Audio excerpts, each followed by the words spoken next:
നമസ്കാരം. ശ്രീ പി രാമചന്ദ്രൻ എഴുതിയ ലളിതം എന്ന പേരിലുള്ള ഒരു കവിതയുണ്ട്.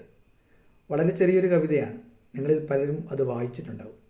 അതിൻ്റെ വരികൾ ഇങ്ങനെയാണ്: ഇവിടെയുണ്ടു ഞാനെന്നറിയിക്കുവാൻ മധുരമായൊരു കൂവൽ മാത്രം മതി.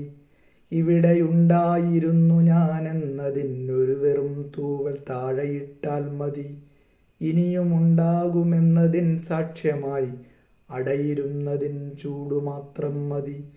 ഇതിലുമേറെ ലളിതമായെങ്ങിനെ കിളികളാവിഷ്കരിക്കുന്നു ജീവനെ. കിളികളുടെ ജീവിതാവിഷ്കാരത്തെക്കുറിച്ചാണ് കവി പറയുന്നത്. മധുരമായൊരു കൂവൽ, താഴെയിടുന്നൊരു തൂവൽ, അടയിരുന്നതിൻ്റെ ചൂട്, ഇത്രയൊക്കെ മാത്രം മതി ഒരു കിളിയുടെ ജീവിതത്തെ അടയാളപ്പെടുത്താൻ. മധുരമായ പാട്ട് വേണമെന്ന് പോലുമില്ല. കാരണം എല്ലാ കിളികൾക്കും മധുരമായി പാടാൻ കഴിയണം എന്നില്ലല്ലോ. നമ്മുടെ ജീവിതവും അങ്ങനെ തന്നെയാണ്. വളരെ ലളിതമായ കാര്യങ്ങളെ നമുക്ക് ചെയ്തു തീർക്കാനുള്ളൂ. എന്നാൽ പലതുകൊണ്ടും നമ്മളതിനെ സങ്കീർണമാക്കി മാറ്റും. ഒരു പൂവിനെ പോലെ ആയിരിക്കുക എന്ന് പറയാറില്ലേ?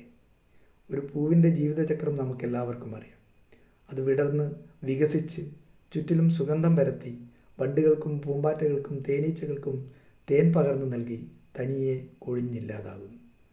ചുറ്റിലും സുഗന്ധം പരത്തിയത് താനാണെന്നോ വണ്ടുകൾക്കും പൂമ്പാറ്റകൾക്കും തേൻ പകർന്നു നൽകിയത് താനാണെന്നോ ഒന്നും ഒരു പൂവും അവകാശപ്പെടാറില്ല.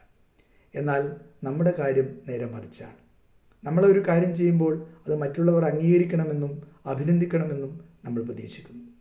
ഈ പ്രതീക്ഷയാണ് നമ്മുടെ ജീവിതത്തെ സങ്കീർണമാക്കുന്നതിനുള്ള ഒരു കാരണം.